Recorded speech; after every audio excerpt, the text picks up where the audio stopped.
Section 1. Hey guys, tonight we step barefoot onto warm, ancient soil, thick with the scent of clay and cumin. You stand at the edge of a slow, glimmering river. The Euphrates hums beside you like a sleepy lullaby, and the breeze carries the smell of simmering stew from somewhere in the reed-roofed village behind.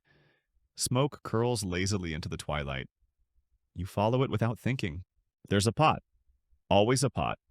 Big blackened at the bottom, bubbling like it's got secrets. Inside, goat barley onions, maybe some crushed garlic if today was generous. The stew smells the same as yesterday and the day before that. But it's filling. It's there. You squat next to it, dip in your wooden spoon, and try not to scald your tongue. You fail, of course. So before you get comfortable, take a moment to like the video and subscribe, but only if you genuinely enjoy what I do here. Now, dim the lights, maybe turn on a fan for that soft background hum, and let's ease into tonight's journey together. You live in a world shaped by two things: rivers and dirt. Not very poetic, sure, but it's honest. In ancient Mesopotamia, there's no time for poetry when flood season's coming. The Tigris and Euphrates are your calendar, your pantry, your unpredictable roommates. And they've brought you gifts: fertile soil, wild herbs, and fish you wish were just a little less bony. Your day starts with walking. A lot of it. You check traps along the river, maybe barter at the clay bowl market, and always come back with something wet, muddy, or vaguely edible. Your tunic clings to your knees. Your feet are permanently half dust, half callous. And your stomach is always thinking about stew, even when your brain isn't. In this life, stew isn't a dish. It's a decision. It's where leftovers meet imagination. That tired piece of lamb, toss it in. Wild leaks from the riverbank. Sure, unidentified root with a 50-50 chance of being poisonous YOLO. Except that YOLO hasn't been invented yet, and your neighbor did die last week from the wrong tuber. Tough times. The fire pit you cook over isn't glamorous. It's 3 rocks and a whole lot of squinting. You burn your fingers. You stir with a stick. You argue with your cousin about whether to add date syrup. He says it's too sweet. You say he's too boring. The stew bubbles in reply non-committally. Still, there's something comforting here. The sameness, the repetition. Every morning someone wakes early to fetch water. Someone else gathers herbs. You check the pot. It's not glamorous, but it is life. Familiar, steady, and just smoky enough to hide the fact that you forgot to wash your hands before cooking again. You hear a priest walking by muttering blessings to the grain spirits. He doesn't stop to eat. He's fasting, again. But he glances at your pot with longing. And you feel powerful. Like a culinary demigod, or at least a stew sorcerer. You remember last week how that one guy from the neighboring village claimed he could cook a better stew. He added crushed mustard seeds. People gasped. One woman fainted. You still talk about it. It was spicy. Uncomfortably so. But unforgettable. Like seeing a sheep climb a tree. Wrong, but impressive. There's no cookbook here. Not yet. But the recipe lives in everyone's hands, in muscle memory and taste buds trained by fire and famine. You don't write it down because you are it. The stew is you. Tangy, imperfect, mostly brown, but dependable. Later, when the pot is empty and the sky's gone navy blue, you lie on your back and listen to frogs. Your stomach is full. Your hands smell like smoke and garlic. Tomorrow you'll do it all again, but maybe with lentils this time. Maybe. Because even in a world with gods, floods, and ancient wars, someone still has to cook dinner. Section 2. You wake up to the sound of sandals slapping wet stone and goats being uncooperative. It's early, so early that the sun is only flirting with the horizon, casting everything in that fuzzy orange glow that makes even muddy canals look poetic. You stretch, scratch, and reach for a dry-ish cloth to wrap around your head. You know what today brings. It's the same thing yesterday brought more stew. But first the river. You trudge toward the Euphrates basket in hand, dodging children chickens and a surprisingly judgmental donkey. The banks are alive with chatter. Not human chatter. No one hears a morning person, but frogs, insects, birds, and the splash of someone already doing laundry like it's a competitive sport. The river isn't just water. It's calendar, compass, and grocery aisle. You don't eat unless the river gives. Fish sometimes. Herbs. If you're lucky. Mud always. And honestly, you've eaten worse. You crouch by a shallow pool and start gathering green things you think are edible. You smell them. Rub them, squint at them suspiciously. It's not exactly science, more like culinary roulette. Still, the older women taught you well. If it smells like garlic and doesn't bite back, it's probably fine. Nearby, someone's already caught a carp. It flops with despair while he beams with pride. You wave. He nods. This is what counts as small talk before breakfast. Back in the village, pots clink and fires crackle. You add your finds to the communal pile, a few leeks of mushroom that might be a mushroom, and some river mint that smells like toothpaste's ancestor. A friend brings barley dried dusty but dependable. Another shows up with goat bones and a suspiciously small hunk of meat. Everyone squints. He shrugs. It's what I could get. There are no recipes yet. No pinches, cups, or timers. There's instinct. There's the sun's position. There's the feel of steam on your cheeks when you lean too close to the pot. You stir clockwise because someone once said it brings better luck. No one stirs counterclockwise. Not since the incident. As the fire grows, the stew begins its slow transformation from water and anxiety to something resembling lunch. You taste. Too bland. You toss in more herbs. Still bland, you sigh and throw in the entire fistful. It helps. Barely. Here's the thing about Babylonian food. It's not about impressing anyone. It's about surviving. Comfort, not culinary conquest. Still, when a neighbor passes and sniffs the air with a nod, your chest puffs just a little. You've done it. You've made lunch. Again. You sit on a flat rock nearby and wait. Someone starts humming. Another begins weaving a mat. Time slows down here, wrapped in the scent of barley and garlic. The stew bubbles lazily, refusing to be rushed. You watch it like it might tell you something new today. There's a rhythm to this life. The sun rises, the river flows, the pot simmers. You share stories while you wait, mostly about other stews. Like that one time the high priest accidentally dropped a date into the pot and everyone gasped. Sweetness in a stew. Heresy. Delicious heresy. You think about writing it down. Not in a modern sense, there's no parchment and pen here, but maybe a little wedge of clay. Just the basics. Goat barley onions, water, fire, patience. Maybe a note to not add scorpion peppers unless you really hate someone. The clay tablet idea lingers. You've seen scribes do it, pressing sharp reeds into wet clay, forming those neat little cuneiform marks. It seems complicated, but food is worth remembering, isn't it? Especially this stew, the best you've ever made. Or maybe just the latest. You ladle out portions for the group. Everyone eats quietly with that half-satisfied, half-contemplative look people wear when food hits the spot. Just enough. The meat is tender, the barley is soft, and the leeks didn't turn out poisonous. A win. Somewhere in the background, a priest chants a blessing.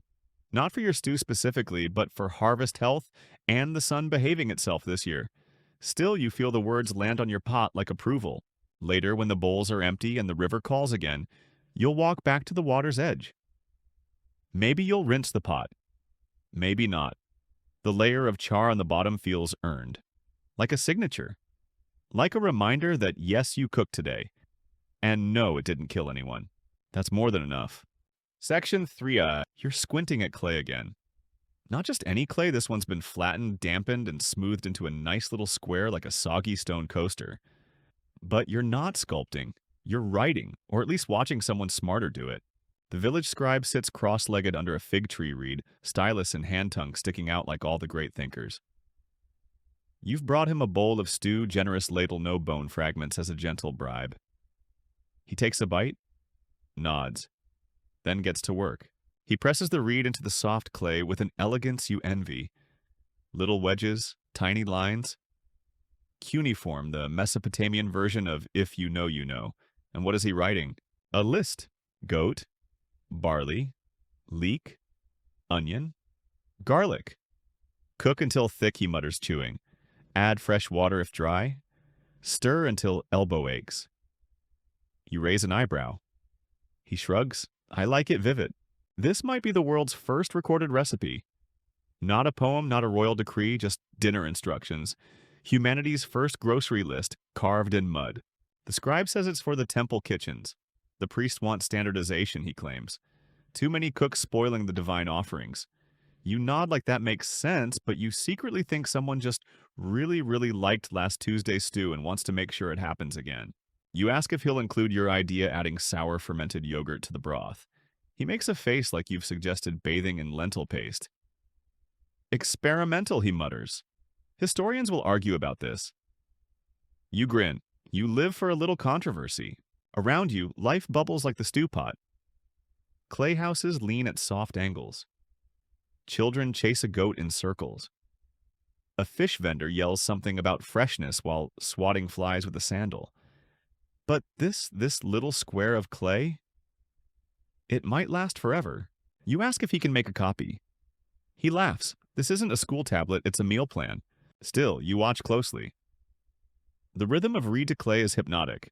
He writes right to left, top to bottom, then turns the tablet to keep going like watching someone dance while sitting still. Later, he'll bake it. Not in the kitchen, no, this clay tablet will go into a kiln where it hardens into something eternal. Thousands of years from now, someone might dig it up and read the word for onion in a language no one speaks anymore. And they'll wonder, was it spicy? Did they cry? You hope so. A stew worth remembering should make your eyes water. Meanwhile, the temple kitchens are a different beast entirely. Massive pots the size of bathtubs. Dozens of helpers. Recipes inscribed not just for taste, but to appease gods. Goat stew for Enlil. Flatbread for Ishtar. Date wine for anyone important enough to make demands and vague threats. These kitchens need instructions. The gods apparently are picky eaters. Back at your own hearth, your version simmers away. You try the scribe's proportions. It's fine. A little bland. You sneak in some fermented fish brine when no one's looking. Much better.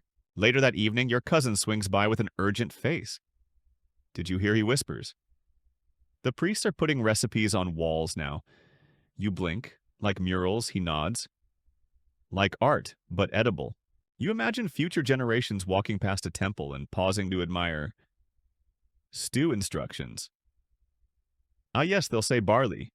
2 cups. Stir with hope. You shake your head.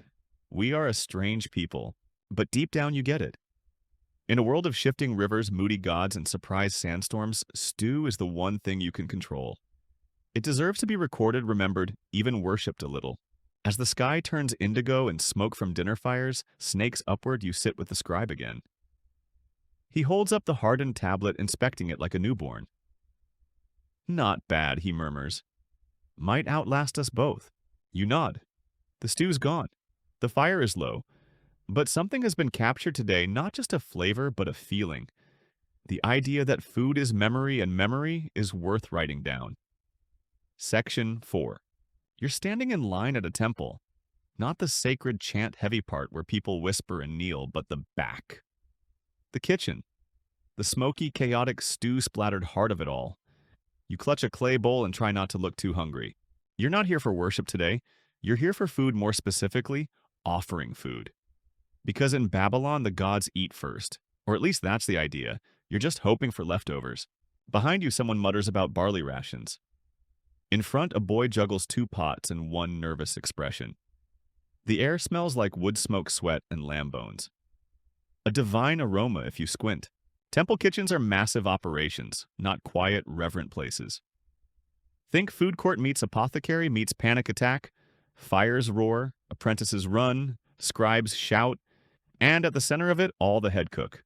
Part priest, part drill sergeant, part mother-in-law. He knows your name. You try to stay useful. 2. You pour barley into a larger pot, joining the communal stew in progress. It's not just food, it's ritual. Every stir is a prayer. Every onion an offering. The gods like their meat cooked through their grains soft, and apparently their leeks finely chopped. Divine preferences can be oddly specific. You hear someone chanting a hymn to Enki while crushing coriander seeds. Someone else is arguing over whether goat liver is auspicious or just chewy. You mind your own business and slice dates with something that barely qualifies as a knife. Here in this temple kitchen, food and faith are the same stew. Literally. The divine and the delicious share the same pot, and the belief is this feed the gods and they'll feed you back with rain harvests, fertility luck, and not tripping over snakes. Once the offering is made, a portion goes before the altar, steam curling skyward in holy spirals. Then, after the gods have presumably inhaled their fill, what's left becomes communal. Everyone gathers. Even the priests drop their sacred frowns long enough to ask for seconds. You sip your bowl. It's good. Better than usual, honestly. The temple cooks have spices you don't, a sense of patience you lack, and access to actual salt. It hits different. Someone next to you murmurs, "This one's for Marduk." You nod solemnly and try not to slurp. Here's the fun part. Most gods in Babylon had favorite dishes. Ishtar liked honeyed dates. Nabu preferred fresh bread and fish. Shamash, the sun god, supposedly loved lentils. You once tried to pair offerings for multiple gods in one stew and ended up with something that made your cousin sneeze for an hour. Divine revenge, maybe. You hear that in some temples, recipes are passed down like scripture. Not just what to cook, but how. The tempo of the stir, the order of the ingredients, even the song to hum while simmering. One priest insisted that stew must be clockwise stirred while reciting the hymn to Ninurta. You tried it once and burned your sleeve. But it's not all superstition. The kitchen has its own logic. Food cooked for the gods is carefully prepared, often cleaner, and made with ingredients that matter. It's also weirdly where culinary innovation happens. Because when you're trying to impress a deity, you get creative. That sour yogurt you suggested last week, it made it into the temple pot. An experiment, the head cook said, nodding slowly. May the gods not smite us. They didn't. Yet.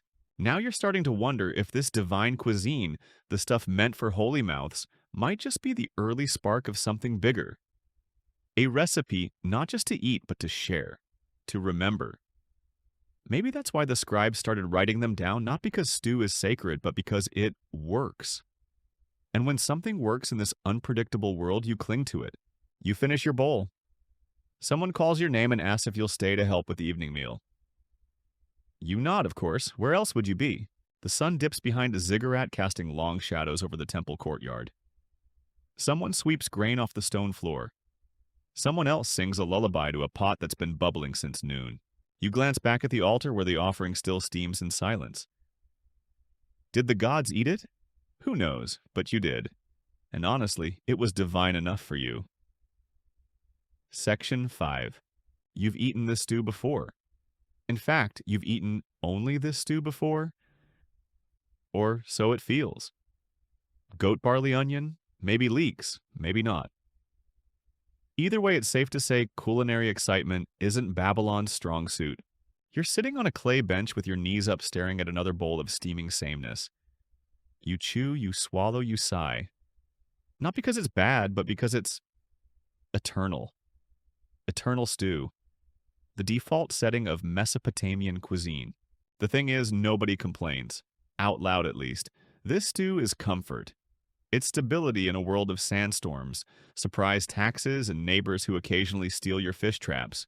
You know what it will taste like. You know what it will do to your insides. There's a strange peace in that. Still you dream. Not of riches, not of glory, but of flavor. A pinch of sour, a spark of heat, a tingle that doesn't come from accidentally chewing river grit. You've heard rumors. Travelers from Elam bring talk of cumin. A man from Uruk swore he tasted something called asafoetida and hasn't shut up since. You want that, even just a hint. But for now it's goat. Again. And barley. Always barley. If Babylon had a mascot, it would be a bowl of barley squinting into the sun. You poke at your stew and glance around. Everyone else seems content. A boy dips bread in his bowl and hums. An old woman slurps loudly with zero remorse. A dog nearby watches the pot with religious devotion. Maybe it's just you. You think about adding something. A leaf, a root, a pinch of that gray powder the herbalist tried to sell you and that may or may not be crushed beetles. You hesitate. Food isn't just food here, it's identity. Deviate too far and people will notice. And talk. And possibly throw mild insults like pot spoiler. Still you experiment, slowly, quietly. First roasted garlic. You sneak a clove into the pot when no one's watching. It softens, melts, vanishes. The stew tastes warmer, like a hug from someone who doesn't talk much. Next sour yogurt. Just a splash. The kind that makes your eyebrows lift involuntarily. It gives the broth a tangy edge, not enough to offend, just enough to intrigue. Someone notices. Did the stew taste sharper today, they ask? You shrug like you didn't just rewrite history with a spoon. Day by day, your tiny culinary rebellion grows. A crushed date here, a hint of dried mint there. Nothing big, nothing flashy, but still something new. You begin to understand why people cling to this dish. It's a canvas, a bubbling blank page, and you, my friend, are the poet. Of course, not all experiments go well. Remember that time you tried dried river shrimp? You still hear the crunch in your dreams. Or when you added honey and accidentally created what your cousin described as meat pudding. Never again. Still you persist, because someone has to. The gods may demand tradition, but your taste buds demand progress. You think about the recipe tablet again, the one the scribe wrote. You imagine future cooks reading your little notes in the margin. Add fermented fig, trust me. Do not boil lentils and fish together. You will regret it. Goat is optional. Flavor is not. A strange pride grows in you. Not because you're special, but because you're hungry in more ways than one. Later that night, you eat by moonlight. The pot is still warm. The air is still full of ash and garlic and faint laughter. You take a spoonful and smile. It's not new, but it's yours. And you think maybe that's what a recipe really is, not just instructions, but memory. A whisper passed from one bowl to another. A way of saying I was here. And I fed someone. So yes, goat again, barley again. But this time, with personality. Section 6, fire. You never think much about it until you need it. Until the stew won't boil, or worse, boils too much. Until the barley clumps, or the goat turns rubbery. Then suddenly fire becomes the most powerful god in the kitchen. You crouch beside your hearth, squinting through the smoke. It curls upward, sneaky and persistent, like it's trying to read your thoughts. You fan it half-heartedly with a reed mat, muttering vague threats. The stew isn't simmering, it's sulking. Cooking in ancient Babylon isn't about precision. There are no knobs, no timers, no polite little ding when something's done. There's just you, the fire, and the pot, and a lot of guessing. You toss another piece of dried tamarisk wood onto the flames. It catches with a pop.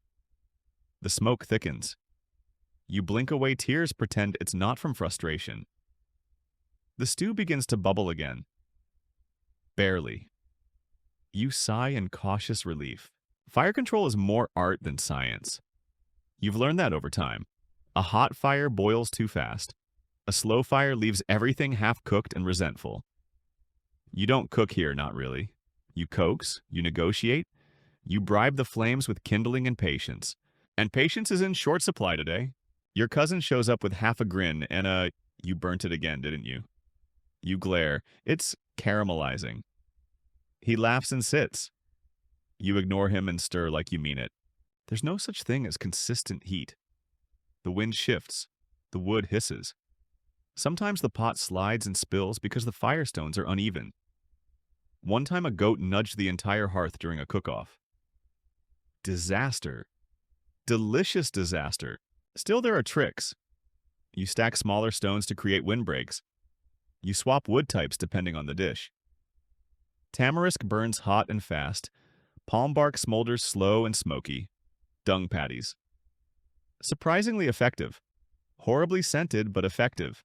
You remember one elder who used broken pottery shards to reflect heat back into the pot.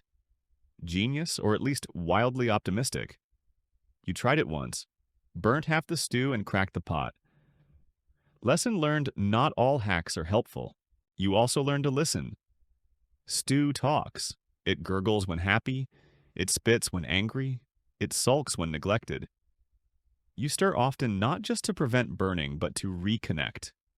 Like a relationship. High maintenance and prone to sudden mood swings. Someone once told you that a good cook can control the fire by the sound of the bubbles alone. You scoffed then. You believe it now. You're not there yet, but you're learning. Meanwhile, the stew begins to develop that golden edge, a sign it's thinking about thickening. You add a splash of water just in time. The pot hisses, complains, then settles into a gentle burble. Balance restored. You sit back and wipe your forehead.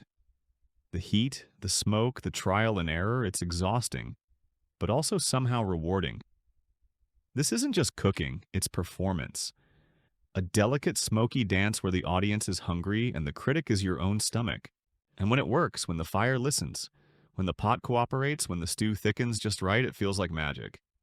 Not flashy lightning bolt magic, just quiet, bubbling success. You remember the first time you cooked unsupervised? You were too eager. The fire was too strong. You ended up with goat-flavored paste and a scorched pot you tried to hide behind a bush. It didn't work. Everyone knew. The smell lingered for days, but no one laughed. Well, okay, they did laugh. A lot. But they also showed you how to control the coals, how to stack the wood, how to listen for the shift in heat that warns you something's about to stick. That's the thing about ancient kitchens, they're loud with memory. Every stone, every burn mark, every charred stick tells a story. And somehow they're all about stew. You add a final handful of herbs and let the pot rest. The fire dims like it knows its part is done. You ladle a taste. It's hot rich, just smoky enough. A little too much garlic, maybe, but you'll pretend it was intentional. As the sky turns amber and shadows stretch long and lazy, you settle into your usual seat. The bowl warms your hands. The fire crackles softly beside you. No recipe written. No measurements recorded. But somehow you nailed it. Historians still argue whether Babylonian cooks truly mastered heat control or just got lucky. You'd argue both. Because on the best days, cooking here is pure luck, wrapped in a thin layer of experience and topped with goat. You take another bite and grin. Not bad for guesswork. Section 7. You're scraping the bottom of the pot again. Not because the stew's finished, though it is, but because the very bottom holds secrets. That golden, crispy, slightly burnt layer. That's the good stuff. The treasure. You scrape it gently with a flat wooden spoon, careful not to crack the clay. This part is affectionately known as pot bottom. Not a glamorous name, but a beloved one. Clay pots are the unsung heroes of your kitchen. Heavy, stubborn, prone to cracking when offended, but somehow essential. You've used the same pot for 3 years. It has a chip on one side and a faint scorch ring around the base. You call it old reliable? You're pretty sure it doesn't like you, but you've come to an understanding. Pot making is its own kind of magic. Not yours, though you tried once. Your pot collapsed into a lopsided bowl that even the neighbor's goat refused to drink from. The actual potters know what they're doing. They shape river clay with wet hands and muttered encouragement drying the vessels in the sun before firing them in makeshift kilns. You watch in awe, always promising yourself you'll learn properly someday. Every family has their own pot quirks. Some prefer wide-mouthed ones for faster boiling. Others like deep-bellied ones that cook slow and even. Yours slightly tilted, like it's permanently judging your posture. But even the best pots fail sometimes. You remember when your uncle's stew pot cracked mid-boil. It hissed like a betrayed friend and poured its contents into the fire with a dramatic splatter. He didn't speak for 2 hours, just sat staring at the ashes like a philosopher questioning life. You've learned to respect your tools. The pot is more than a container, it's memory. The sides grow seasoned with use absorbing flavor, heat, and stories. No two stews ever taste quite the same, and you quietly suspect the pot has a say in that. Of course, not everyone agrees. Your cousin recently switched to a shiny new bronze vessel. Flashy, expensive, completely silent. The stew cooked faster, sure, but it tasted sterile, clean, like it had something to prove. You smiled politely and kept your opinion to yourself. You wonder if one day pots will be seen as artifacts, excavated, cataloged, displayed under glass with placards that read, "Used for ritual cooking, note the scorch patterns." And someone somewhere will misinterpret the burn marks as ancient symbols of worship. You chuckle. Historians still argue whether these vessels were primarily for food offerings or both. You'd say yes, because in your world there's no clear line between the sacred and the stewed. Cleaning the pot is a ritual in itself. Not scrubbing, there's no soap after all, but a careful rinse with river water and sand. You let it dry upside down on a wooden rack that creaks like it's seen things. And it has, mostly onions.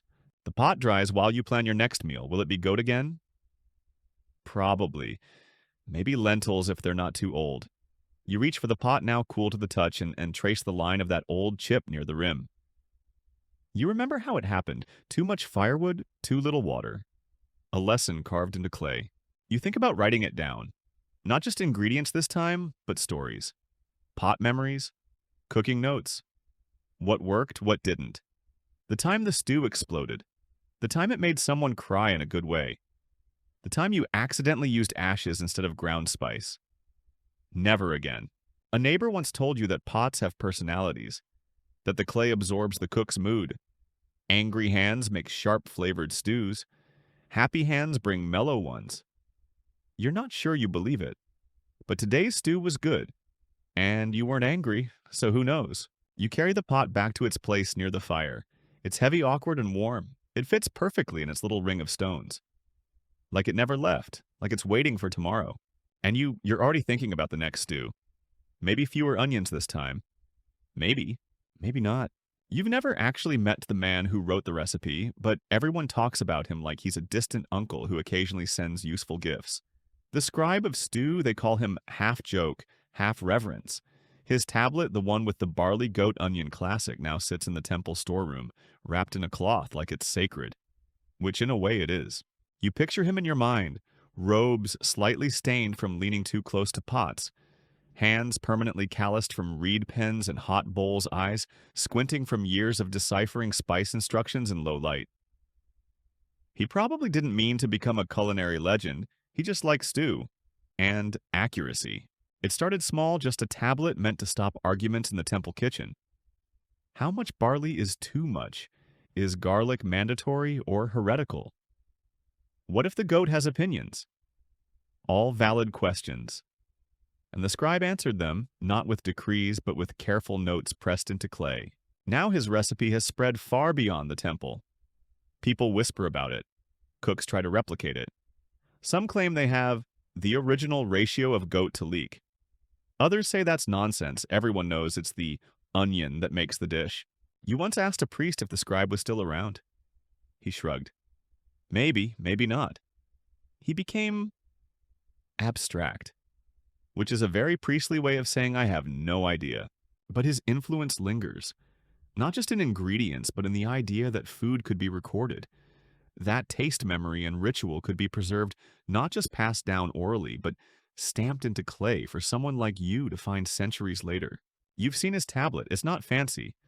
No ornate borders, no grand declarations. Just a series of lines, each one a quiet command: boil. Stir, add weight. It reads like someone trying to make sense of hunger and comfort. And the one thing that never changes. The last line is your favorite: do not forget the bread. You imagine him scribbling it down while someone yells from the background. You forgot the bread again. Classic. Of course not. Everyone treats the recipe with reverence. Your cousin insists he makes better stew by going with the flow. He claims the recipe is too rigid, that food is emotion. You remind him his last stew tasted like despair. He glares. You grin. Others have tried to improve it. Adding new herbs, swapping goat for fish. One bold individual tried olives. It didn't go well.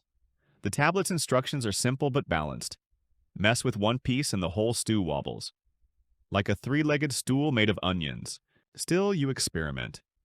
Quietly. You write your own notes, not on clay, you're not that committed, but on bits of driftwood, scraps of bark, even a piece of leather once. Your personal recipe archive tucked into a pouch that smells like fire and soup. You wonder if someone someday will find your notes. Will they laugh? Will they roll their eyes at your overuse of garlic? Will they whisper, "Ah, the stew philosopher," and pass your barley ratio around campfires? Historians still argue whether the scribe's recipe was meant for everyday cooking or sacred use only. Some say it's too precise for common folk. Others argue it's too bland for the gods. You think it's both and neither. It's food, that's all, and that's enough. At night, you sit by the fire bowl in hand watching the stars. You recite the recipe in your head not because you need to, but because it feels right, like a prayer, like a spell, like a reminder that someone long ago cooked this same dish with the same care. You take a bite. It tastes like smoke memory and onion. You smile. Do not forget the bread. You won't. You're sniffing something suspicious. It's dark, mushy, and faintly alive. You poke it with the end of a wooden spoon and it wobbles like it has opinions. This is your fermentation jar, also known as the clay pot of miracles or mild digestive regret. Before salt, before refrigeration, before someone got the bright idea to just dry meat until it turned into jerky brick, there was this.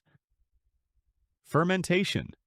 A process so ancient, so beautifully misunderstood that half the time you're not sure if you're creating food or summoning spirits. You pull the lid off the jar. A sharp, tangy puff of scent escapes, slapping you gently in the face. Still good, you mutter, even though you have absolutely no idea what bad would smell like by comparison. Fermented fish brine, barley mash, sour yogurt, pickled leeks. These are the flavor agents of Babylonian stew. No spice racks, no saffron dreams. Just time bacteria and a tolerance for funk. You add a few spoonfuls of brine into your bubbling stew. The color doesn't change, but the smell sharpens, deepens. You stir slowly. The pot approves. Someone once said that Babylonian cooking was bland. That person had never tasted your stew. Not with this brine. It's strong, assertive. It slaps the goat around and makes the barley behave. Fermentation isn't just flavor, it's preservation. A miracle disguised as a smell. Without it, your ingredients would rot faster than a priest's mood in a drought. With it, you get complexity, depth, the kind of taste that lingers on your tongue and in your dreams. Not that everyone agrees. Your neighbor insists fermented barley is too aggressive. You offered her a bowl once. She cried. You're still not sure if that was a compliment. Some households keep entire shelves of fermenting things. Clay jars with slanted lids sealed with reed's wax are occasionally just wishful thinking. Each pot bubbling quietly, waiting to be summoned like a culinary genie. If you're lucky, it grants deliciousness. If not, well, you learn to chew politely and say it's interesting. You once tried fermenting garlic in honey. Bold move. The result was a sweet, sour garlic syrup that made your stew taste like revenge. It's now buried in the yard. You don't speak of it. But when it works, oh, when it works, the fish brine deepens the broth. The sour barley adds backbone. The yogurt smooths it all out, making the stew round and comforting like a blanket you can eat. You taste it now, and it's alive in a way plain water never could be. Historians still argue whether Babylonian fermentation was intentional or just a happy accident. Did someone forget a pot in the corner for a week and decide, hey, let's drink this? Possibly, probably, you're just glad they did. There's something oddly spiritual about it. Like the ingredients are transforming themselves, rising out of decay into something new, something better, or at least less dangerous. You sit by the fire, the jar beside you, humming a song your grandmother used to sing. She called it the bubble song, a tune for stirring things that needed time. You don't remember the words, but the melody works. The pot responds. You remember the first time you used fermented yogurt in temple stew. The priest tasted it, blinked, and said, Marduk would be intrigued. You took that as divine approval. You also noticed he took a second bowl. The sun begins to set, casting golden light on your jars like they're ancient treasures. You line them up, check the seals, tap the sides like a nervous parent. They gurgle contentedly. You know some of them are close to ready. Others need more time. Like people really, some ferment quickly. Others need space and warmth and patience. You take one more spoonful of stew. Rich, tangy, mysterious. You don't know exactly how fermentation works, just that it does, and that's enough. You smile at the pot. Magic by bacteria, Babylon style. You're eating like a ziggurat guard again, which is to say quickly, quietly, and with one eye on the horizon. Not because anything's chasing you, but because there's always work to be done and stew doesn't wait politely. Guards, builders, scribes, priests, they all eat the same thing more or less. Goat, barley, onion, maybe lentils if they're feeling fancy. The portions vary, but the basics remain. Babylon runs on this stew like a ziggurat runs on bricks, simple, solid, stacked over time. You've been helping out near the city wall this week, hauling baskets of clay and trying not to drop them in front of the foreman. He doesn't yell much, just gives you that disappointed look that burns hotter than the sun. So, during breaks, you find shade, sit on a worn stone, and dig into your bowl like it's the only joy in your dusty little world. Because honestly, some days it is. The guards are already halfway through their lunch steam, rising from their bowls like military smoke signals. One of them has a weird habit of blowing on every spoonful twice before eating. Another adds crushed chickpeas like he invented the concept. You join them. They grunt in acknowledgement. This is socializing Babylonian edition. Despite its simplicity, the stew is strangely satisfying after a morning of hauling bricks and dodging donkeys. The goat is tough, but the barley's soft. You chew like a philosopher. You stare at your bowl like it holds answers. It doesn't, but it does hold lunch, which is basically the same thing right now. Someone passes around a communal bowl of dried dates. You take one and nod your thanks. It's sweet, chewy, and full of little grit bits that remind you this world isn't refined. That's fine. Neither are you. A younger guard asks if you've ever eaten stew with bread inside it, like torn up soggy pieces mixed in from the start. Like a bread stew, he says. You blink. That's just laziness. He shrugs. Delicious laziness. You make a mental note to try it later. The walls of the ziggurat gleam behind you, massive, tiered, imposing. They say every brick is marked with the king's name. You imagine one of those bricks holding a little carving. Also liked stew. That would be honest history. You ask a scribe sitting nearby what the royal cooks eat. He shrugs. Same stuff. Fancier bowls. You've always suspected this. After all, how many ways can you stew a goat? But once during festival season, you got a taste of something extra. A stew with dates and lamb. Rich, sticky, almost too much. You were invited by accident, seated near the back, pretending to belong. The taste haunted you for weeks. You tried to recreate it. Failed. Tried again. Failed better. Now you understand why people experiment. Not just for fun, but to remember. To chase something they can't quite explain. Like love or the perfect spoonful. Historians still argue whether workers and priests truly shared meals or if social barriers extended to the pot. But out here by the wall, no one cares. Hunger is the great equalizer. When the pot's hot and the sun's relentless, everyone becomes just another mouth. You ladle more stew, blow on it twice. Maybe the guard was onto something and glance at the sky. Clouds are gathering. Could mean rain, could mean nothing. Either way, the stew's warm now. You eat. The guards start talking about a strange spice someone brought from the south. Smells like tree bark and makes your tongue tingle. You listen intrigued. Maybe you'll track some down. Maybe it'll ruin everything. Worth the risk. You wipe your mouth with a sleeve and hand the empty bowl back to the boy collecting dishes. He nods solemnly like you've completed a ritual. Maybe you have. Back to work. Back to bricks. But something's different now. You're full. Not just in the stomach, but in the quiet, steady way that only good stew can fill you. Like warmth stored in your bones. You look at the guards one more time, then at your hands, then at the sky. Still no answers. But you've got energy, and maybe a date stuck in your teeth. You're holding a lentil. Just one. It's small, round beige, entirely unimpressive.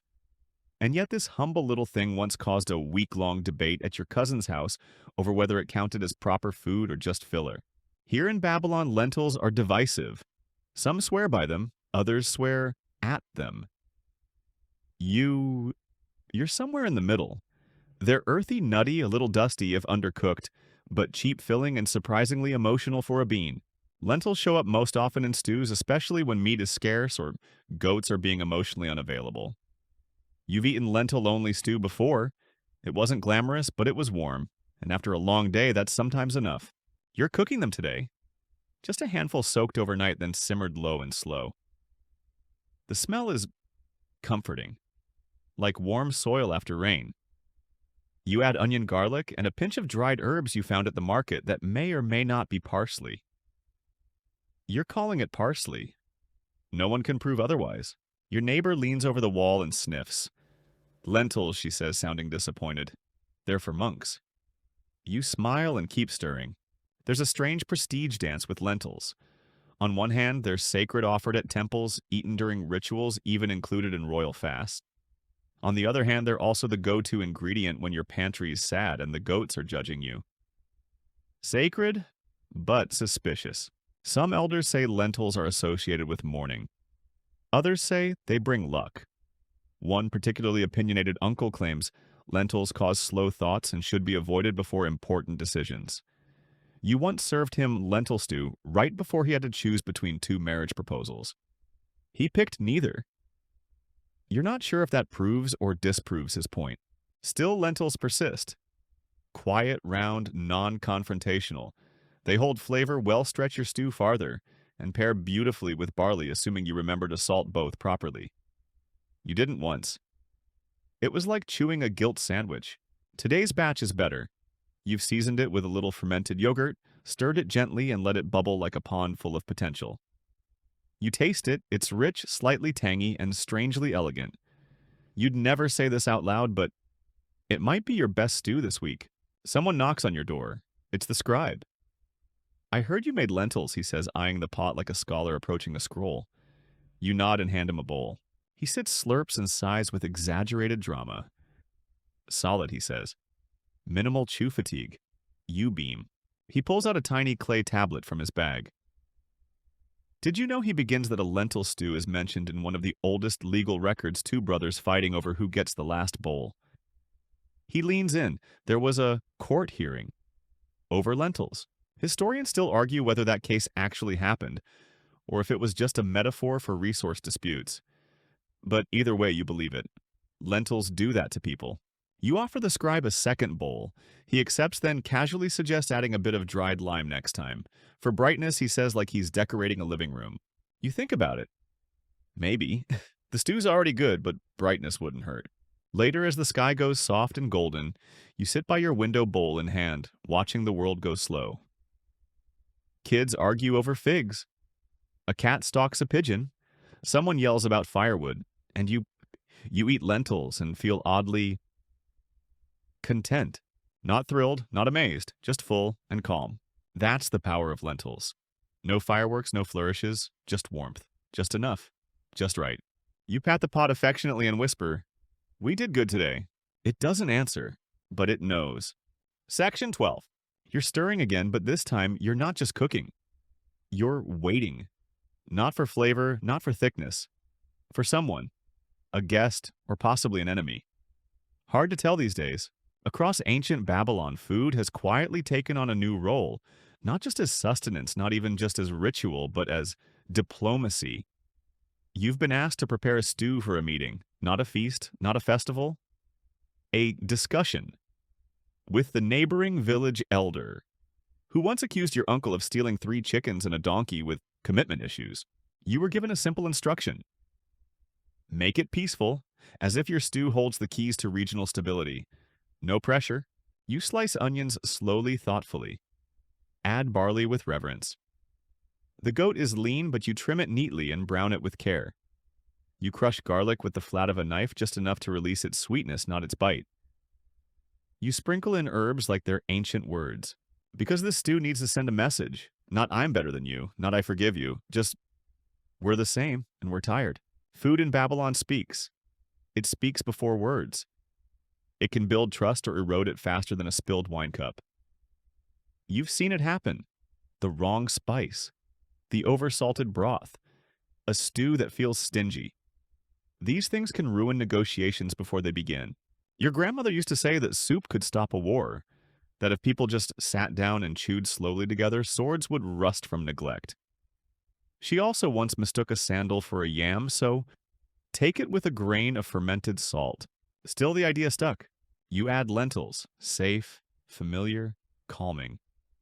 You go easy on the fermented brine, this time flavorful but not provocative.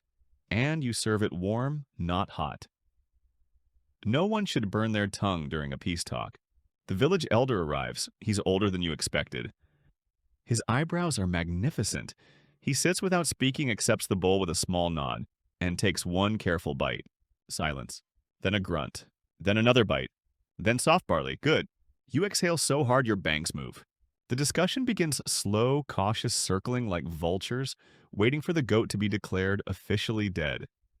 They talk about land borders, irrigation rights, who gets to use which clay pit on market days. You don't follow every detail. You're too busy watching the stew work its quiet magic.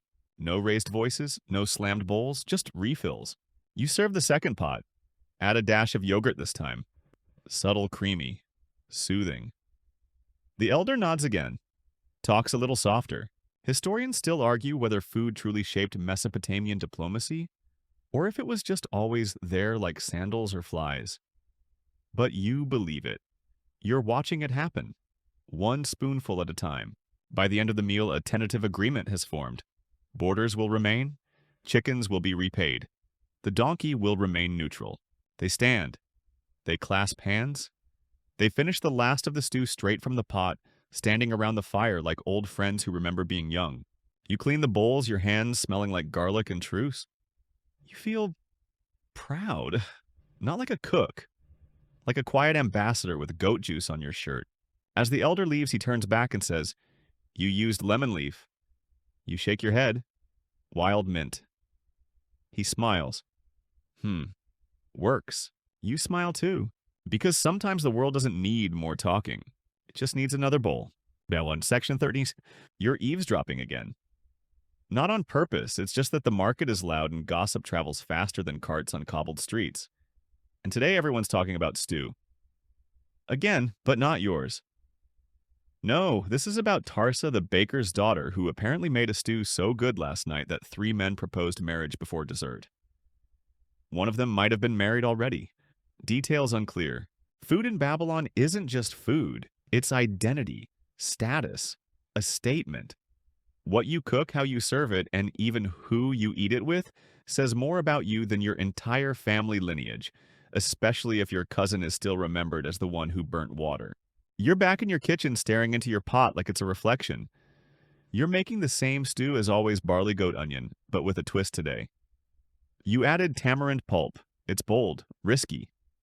Slightly sticky, you hope it's worth it. Your friend comes over, leans in for a whiff, and raises an eyebrow. Trying to impress someone you pretend not to hear. Because maybe you are. You think back to that temple banquet where stew bowls were arranged by rank. Priests near the altar, scribes by the walls, workers at the back. The stew was the same, but the bread was different. Flatter, drier, crumblier the farther you sat from the gods. A quiet reminder in Babylon, even carbs are hierarchical. There's a girl in the next courtyard who garnishes her stew with flowers. Not for flavor, for flair. And it works. People talk. People visit. One man came over just to ask what kind of flower. She didn't answer, just handed him a bowl. Your cousin once held a cooking contest at a wedding. Each family brought their best stew. There was voting. There was drama. Someone accused someone else of using imported cumin. A serious allegation. In the end, the oldest grandmother won mostly because no one dared disagree with her. Her stew was fine. Her glare was better. You've learned that stew is a flex, a humble one. You don't boast, you simmer. You don't brag. You let people take a second bowl, and flirting forget poetry. If someone offers you a bowl from the bottom of the pot, that's not just love, that's commitment. They saved you the good stuff. The smoky, thick, slightly caramelized layer where all flavor dreams go to retire. You remember your first stew made for someone special, you overcooked it. It turned into porridge with meat chunks. She smiled anyway, said it tasted like thoughtfulness. You still don't know if that was an insult or the nicest thing anyone's ever said to you. Now, stew is how you communicate. It's how you comfort a sad friend, smooth over an awkward trade, or celebrate a new baby. It's what you carry to funerals, what you share during droughts, what you offer strangers who knock at your door just before dusk with dust in their hair and no clear reason for visiting. And when people talk about you, because people always talk, they mention your stew. A little sharp but balanced, sometimes smoky in a good way, surprisingly complex, like he's hiding something. Historians still argue whether Mesopotamian meals were communal by nature or simply efficient. But they agree on one thing. Stew wasn't just sustenance, it was social capital. You add more tamarin just to splash and taste again. It's tangy, warm, and quietly bold. You ladle it into your best bowl, the one with the chipped rim that somehow makes everything taste better, and carry it outside. A few neighbors drift over. One pretends they were just passing by. Another offers some pickled radish in exchange for a spoonful. You smile and hand over a bowl. No need to explain. The stew speaks for itself. Later that night, someone asks for the recipe. You think for a moment, then say, goat, barley, onion, and whatever truth you're willing to share. They nod like that makes perfect sense. Because in Babylon, everyone's stew tells a story. And this one is yours. Section 14. You're crouched by the fire chewing on a sprig of something green and indecisive. Maybe coriander, maybe not. Someone gave it to you and said, it goes with stew, which, let's be honest, is not the most specific endorsement. Today you're thinking about taste. Not yours necessarily, but the collective Babylonian taste buds that have somehow decided what good means, and more importantly, what not good gets whispered about behind clay walls for weeks. You've heard 3 different people claim the correct way to flavor stew. One insists on leeks as the base. Another says everything must begin with pounded garlic and goat fat. A third swears that crushed dates are essential for soulful sweetness. You tried that. It made the stew weirdly flirty. You're stirring now, adding a pinch of the green mystery herb. Just a pinch. You're cautious today. Last time you went bold with crushed sesame, it turned into something that tasted like wet sandals and sadness. The problem is nobody agrees. And worse, everybody acts like they know. One day you overheard 2 priests arguing quietly but intensely about the proper direction to stir. One claimed counterclockwise honored the moon. The other said clockwise avoided curses. You stirred both ways that day. Your pot hissed. You took a nap. Then there's the cilantro debate. A foreign scribe swears it's the missing element in proper Babylonian stew. Another says it never existed here and that what we think is cilantro is actually coriander's more opinionated cousin. Historians still argue whether the term on one clay tablet refers to cilantro celery or a poetic metaphor for bitterness. Your theory? It's all just leaves.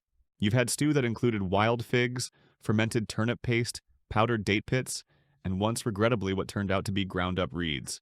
No one talked during that meal. Or after. Today you're aiming for balance, not glory, not surprise, just harmony. You taste the broth. It's nutty smooth, a little bright. The herb actually works. You jot it down on a wax tablet with your nail. Possibly coriander, do not overuse. Your friend stops by, sniffs the air, and says, smells like something new. You nod. You don't say it's also an experiment that could go sideways at any second. That's the risk. Because Babylonian stew, for all its clay-carved rules and holy proportions, still lives in the mouth. Not the tablet. And every mouth is a battlefield. One woman claims the stew her grandmother made was thick enough to stand a spoon in. If it tilts, it's soup, she warns. Another insists good stew must be drinkable like a warm hug you can slurp. You once brought a stew to a potluck that included a touch of tamarind and a shadow of cinnamon. No one spoke for several minutes. Then someone coughed and said, ambitious. You went home with an empty pot and a full heart. You ladle your latest batch into a bowl and sit cross-legged on a mat woven from old reed fishing nets. You take a bite. It's good. Not best stew in Babylon good, but I'd share this with someone I trust good. Someone walks by and asks what's in it. You shrug. Depends who's asking. They laugh and take a bowl anyway. Because sometimes taste isn't about correctness. It's about memory. Maybe your stew tastes like your father's old jokes, or your mother's soft hands, or that time you burned it so badly the neighbor offered unsolicited advice for weeks. You take another bite. It tastes like coriander, or maybe cilantro, or maybe just confidence. You're okay with not knowing. Section 15. You're standing at the edge of the river again. The stew is done. The pot is cooling. The day is folding in on itself with a quiet sigh. And for once you're not stirring or slicing or tasting, you're just thinking. You think about how many bowls of stew you've made, how many batches, how many burns, how many oops that was cumin not dirt moments. You think about the recipes you've half written, the ones you never finished, and the ones you passed along with a wink and no measurements at all. You think about the scribe and his clay tablet pressed carefully with wedges of hunger and memory. About the temple kitchens and their chants. About the neighbors and their opinions always offered as garnish. And mostly you think about how this stew, this humble, bubbling, eternally brown concoction, somehow became the thread that ties it all together. Food doesn't look back, but you do. You remember that time you cried over burnt onions? The time you oversalted the pot and tried to pretend it was intentional brine technique? The time you fed a whole courtyard during a drought and everyone walked away smiling even if they still called it chewy? You've learned more from stew than from scribes. About timing, about people, about how fire doesn't care how tired you are and neither does a goat with an attitude. You think about what you'll pass on. Maybe a recipe? Maybe a note that says, add love, subtract pride. Maybe just this one pot stained and cracked but still working. Still warm. The sky turns lavender. The river reflects it like a secret. You ladle one last bowl for yourself and sit down on a smooth stone that knows your weight. It's good, familiar, different somehow. You can't tell if that's the yogurt or the years. You finish the bowl, you don't scrape the bottom. You leave that for someone else. Let them discover the treasure. Let them wonder who made the stew and why it tastes like memories. You pack up slowly. The fire's gone quiet. The village is asleep. Even the dogs are dreaming of bones and burnt barley. You whisper just once to the pot, we did okay. And then you go, the embers fade and so does the day. The scent of smoke still clings to your sleeves, to your thoughts. You walk slowly back through narrow alleys past sleeping goats and shuttered stalls, your bowl empty, but your heart somehow full. The world has gone soft around the edges. The moon hangs low, lazy and half awake. A breeze brushes against your cheek like a lullaby without words. Somewhere someone is snoring. Somewhere someone is stirring a new pot. And somewhere someone is dreaming about stew. You lie down on your woven mat, pull a thin blanket over your shoulders, and close your eyes. The warmth of the fire still lingers on your skin. You can feel it in your fingertips and the corners of your smile. You think of garlic, of barley, of lentils singing quietly in a pot. You think of mistakes, of experiments, of surprises that tasted better than they had any right to. You think of all the bowls you've passed around and all the stories they carried. The night deepens. The wind hushes. The clay pot cools by the fire, waiting for tomorrow. You breathe slowly, in, out, like stirring, like simmering. No words now, just warmth. Just stew. Just sleep. Sweet dreams.